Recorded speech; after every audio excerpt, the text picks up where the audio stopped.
ai chơi là ai cũng khứng lạc ca bên theo nhau thếมันหนุเด็กดวงเห็นไหนก็มอน่ะไปลักกาบนไหนได้มือก็มอน่ะมือเห็นไหนจอกเข้าไว้ไหนก็เอาให้ก็เอามาถ้าผีมันก็ครึ่งอ่ะเอามามีเขามาหอมไม้พอนี้ด้วยก็ในต่างหยาบสามาเตี้ยให้ไหนหมันล่วงเลยหมันหายกวมมาเลยไม่เนียนมือในกำจังมาเลยมาขึ้นเลยกวายกำเดียวเจ้ามาหันเนี่ยตั้นอะไรนะเทืองเนี่ยอะไรเนี่ยมือ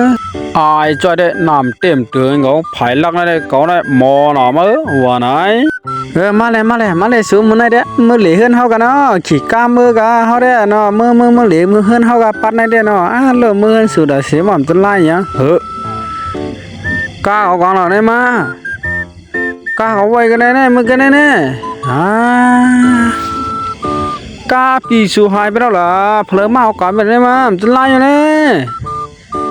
มือกันได้หอมาไว้ดินในก็ได้มันจะเพิ่มมาเอาก่อนได้มา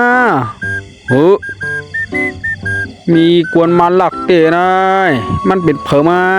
ลาดีเขียดหนามอมันหนีหุ่นนำมาตัวเงียบเลยเด้หนีหุ่นนำหรือว่าเป็นเผอมาลาดีเขียดหนามอเด้ไอ้เจ้าเลยกลมก็มาเฮ้มาเกิดกาขาลีเฮลงมาไอ้จ้อยลงมาตั้งว่าเฮ้ยไอ้กลมมาในกำลังมาในกำลังนาย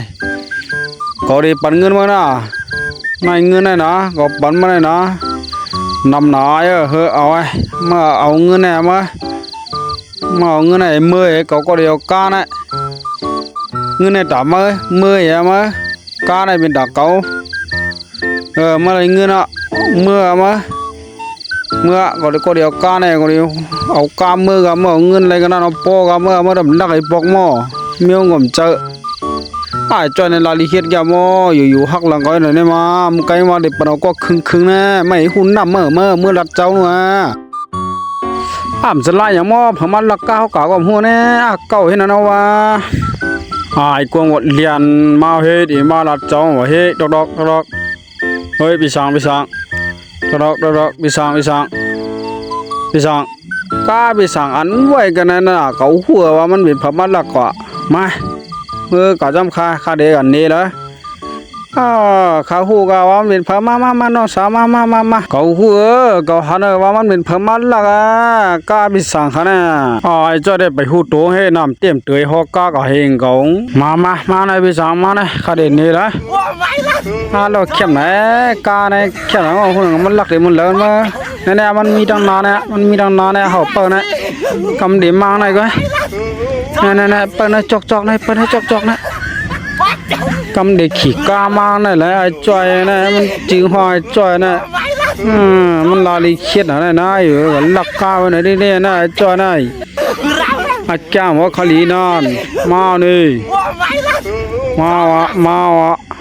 อ่านวิสังมาเว้ยขี่กามาเว้ยตัวต้องหันโอ้เจอตีมูกากับหัวไงลมมันลาลิเห็นกากาน้องสาวให้แกงกับอุบพ่วงที่หิมผังใต้ไอ้จ้อยเนี่ยมันทะเลเมีนะวะนะไอ้จ้อยเนี่ยเพราะว่ามันหันน้องสาวเนี่ยมันได้ขึ้นลัดตัวเดียวนะ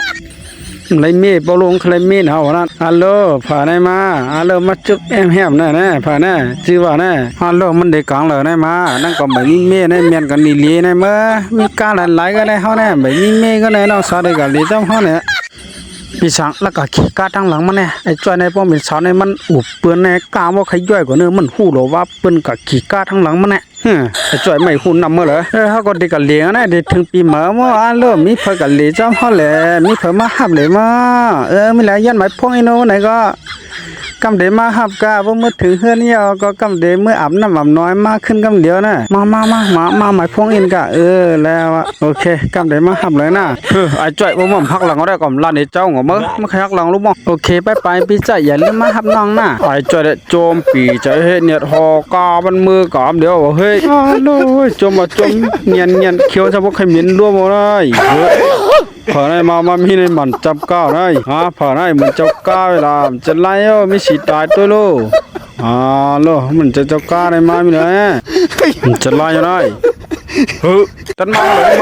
เลยอาจจะญาปีสั่งขึงกันญาหลักข้อเฉยเอาเมื่อในหาดลักกาเขาไหนว่าไหน